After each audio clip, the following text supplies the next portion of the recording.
What year is it? 2022. And we're still not double boxing? Oh, baby!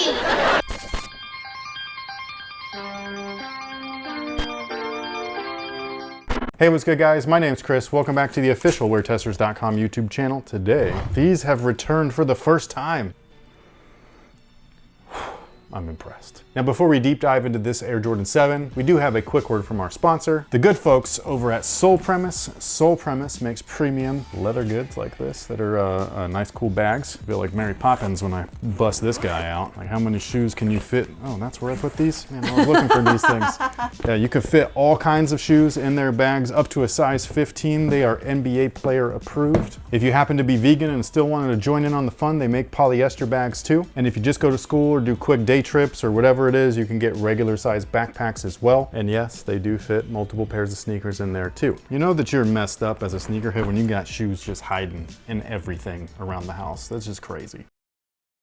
But if you wanted to check out anything that Sole Premise has to offer, we do have a direct link down below in the description box, as well as a promo code that will get you a significant discount. I'm talking significant. I'm not even playing with you guys. If you want to grab one of these bags and look dope while also carrying your kicks around, while also saving money, which I know that a lot of sneakerheads like, use our promo code. You won't be disappointed. And with that being said, this, for those of you that might not know, is the Air Jordan 7 in the citrus colorway. It's not an original colorway, but it is one of the first new colorways of the Air Jordan 7 within the retro variety. It debuted back in 2006, but it's not the first time that the shoe was retro. So the Air Jordan 7 was originally released back in 1992. Trying to remember off the top of my head real quick how many colorways there were. There was the Cardinal, the USA, the Raptor, even though the Raptors weren't a team yet. And then there was another one. Bordeaux. Oh, thank you. Yo, that's twice. Twice today. We bulk film, okay? So like a lot of times you'll see like I bulk like 2 weeks worth of stuff sometimes. She just saved me twice in one day.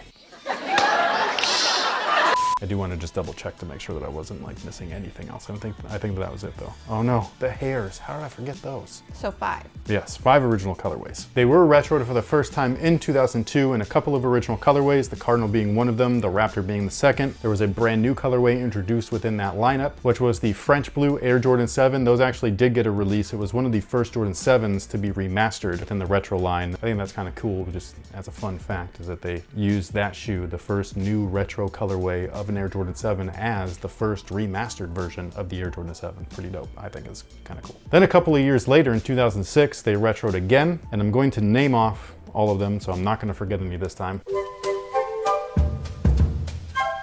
So there was my favorite colorway, or one of my favorite colorways of the new launches, and it was called, how do you say it? Is it chambray or is it cambray? I think it's chambray. Like champagne? Yeah. So chambray? That's how I would say it. Okay, well, those have not been re-released yet. I really wish that they do, because I think that those look great. It's basically like a black UNC colorway. I think that they're dope. And then there was the Pacific Blues. Those ones I remember looking at in person for the first time and being like, what the f? That was like the first shoe that was like sail colored. Then the Cardinals re-released that year as well as my other favorite of the non-original colorways, which was the Flint Grays. Those actually just re-released, I think it was last year or the year before. I can't remember. Ever since the pandemic, every day feels the same. That year also, and I'm talking 2006, saw the release of a women's Air Jordan 7, and that was the maize colorway. So those were a yellow-based shoe. I think that they should re-release those now. I think that that colorway would hit hard. And last but not least, these bad boys, man, the citrus. A lot of people didn't like these when they first came out. This was like one of those shoes that was a huge love or hate thing, and it's because of one reason and one reason alone. Do you know what that is? The contrast stitching. And you can tell by the way that she said that was accurate. So yeah, contrast stitching was like a big deal in that 2005, 2006 era. I think it was the UNC Blues. They were black, UNC, and then all the stitching on the upper was UNC also. And some people, like I said, love that. Some people hated it. Same thing happened with these. I personally don't mind it. I think contrast stitching can look cool. This is one of those times, but apparently you disagree. You think that it looks stupid? I think it makes it look over styled or over designed. Really? Yeah. Is it just like Pac-Man? Well, now it is, but it's one step too much. It's kind of like as a lady or as anybody who likes to wear jewelry, when you get ready and everything, you're supposed to look at yourself one last time before you leave the house and remove an item, just because you've probably done too much. The stitching is one step too much. I've never heard of that. Never? Well, I'm not a girl, so that could be why.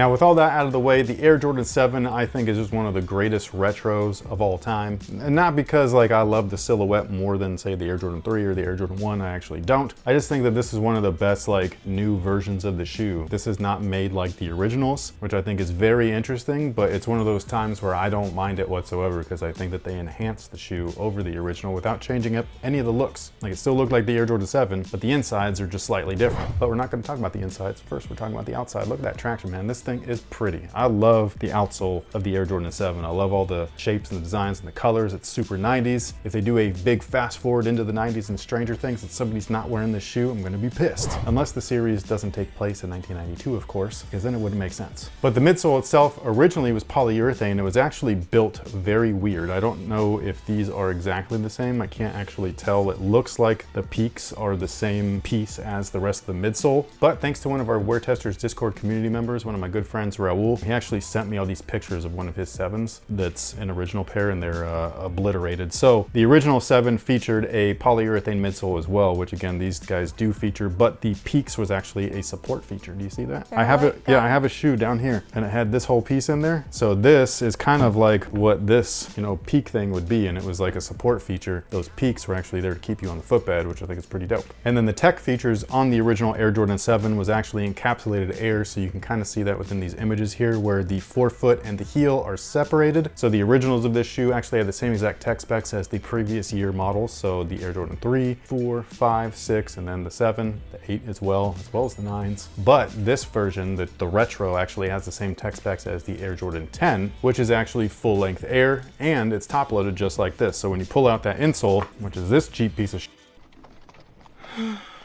but directly underneath that insole is the air unit. Well, actually, directly underneath that is the Strobel, and then directly underneath that is the air unit. And again, it's not quite full length, but it's basically like this. So it's as full length as you can get inside the shoe, what Nike would consider full length. And yes, the Air Jordan 7s are comfortable. Yes, the Air Jordan 7s are playable. We actually have a performance review on all of these retros. You can see the card over here, the link over there, and it'll take you to a very old video with a very young me. Now, my main question with these guys was going to be how are they going to do the upper, because this is one of those shoes that I vividly remember back in the day, not just because of the contrast stitching, but because the nubuck that they used was nice. The nubuck on here is super nice. You could smell it too. No glue, that's all leather, nubuck leather. It's awesome. It's a little faded looking, which is what the original looked like as well. You rub your finger across it and everything, you can see the color change and all that stuff. So I don't remember if they look exactly like the originals. All I know is that I'm perfectly satisfied with exactly what they've done here. I have no complaints, except for one thing. The tongue's a little puffy, that's all. It's like a weird puff. It's like an uneven puff. It's a little strange. Speaking of that tongue though, it is part of the Huarache style inner sleeve. There was a couple of different versions of Huarache style shoes back in 1992. Tinker Hatfield designed all of them. So he designed the Huarache Runner, he designed the Air Jordan 7, as well as the Huarache B-Ball. Bitchin'. This shoe essentially is a low top. It's just got an extra little collar wing right there, and so it makes it a high. I also really love the back. The Air Jordan 7's heel, well, a lot of the Air Jordan's booties look great, but the heel on the Air Jordan 7 just looks fantastic. I love this little plastic 2-3 thing. I've always really liked it. I like how they can offset all the colors, look super 90s. It's cool, man. I really dig this. What a great release this is. As far as sizing is concerned, they do fit true to size. However, the Jordan 7, much like the Jordan 6, you can go down half a size if you want a super snug fit. Outside of that though, going true to size, you should be fine if you're a wide footer. That's always the tricky one because sometimes they spill over. So if you don't want that look, you might want to go up half a size just because the upper on this is a little thin. But outside of that, if you're actually talking about just fitting in the shoe, true to size, you should be good. But if you're a wide footer, feel free to leave your recommendation down below in the comment section. We'd always love to hear from you guys. And with all that being said, thank you guys so much for watching. Thanks for all the support. Let us know what you think about the Citrus Air Jordan 7 down below. Were you here back in 2006? Not here literally, but like in the sneaker world back in 2006 when they first released? If so, are you guys excited for these guys to re-release for the first time? Or is this your first time seeing this colorway and maybe you think exactly what you think, which is they did too much, the stitching's not good. But thank you so much for watching. Thanks for all the support. And until next time, guys, have a good one.